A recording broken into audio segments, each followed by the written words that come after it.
Breaking news, এখন থেকে কোনো প্রকার রাজনৈতিক পোস্ট করবেন না বলে ঘোষণা দিয়েছেন নায়িকা সকিনা বানু। এ ব্যাপারে বিস্তারিত জানাইতে আমাদের সাথে সরাসরি যুক্ত হচ্ছেন সহকর্মী আবুল রিপোর্টার।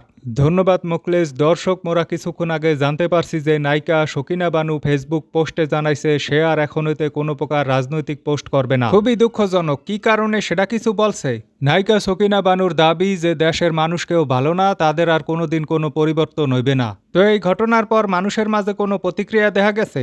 যে মোকলেস, এই ঘটনা শোনার পরে সারা দেশের মানুষ ব্যাপকভাবে শোকাহত এবং 3 দিনের রাষ্ট্রীয় শোক দিবস ঘোষণা করা হয়েছে। বলেন কি আর? নায়িকা সকিনা বানুর লক্ষ লক্ষ কোটি কোটি ভক্ত সমর্থক রাজপথে নামে আসছে, তারা প্রতিবাদ মিছিল করতে আছে। তাদের দাবি যে এই মুহূর্তে যেন নায়িকা সকিনা বানু রাজনৈতিক পোস্ট করে। খাইছে রে। অন্যদিকে জাতিসংঘের মহাসচিব এই ঘটনা শোনার পরে দুঃখ প্রকাশ করছেন এবং তিনি রাজনৈতিক পোস্ট করার জন্য নায়িকা সকিনা বানুকে অনুরোধ জানাইছেন। মোকলেস, ধন্যবাদ আপনার আবুল রিপোর্টার।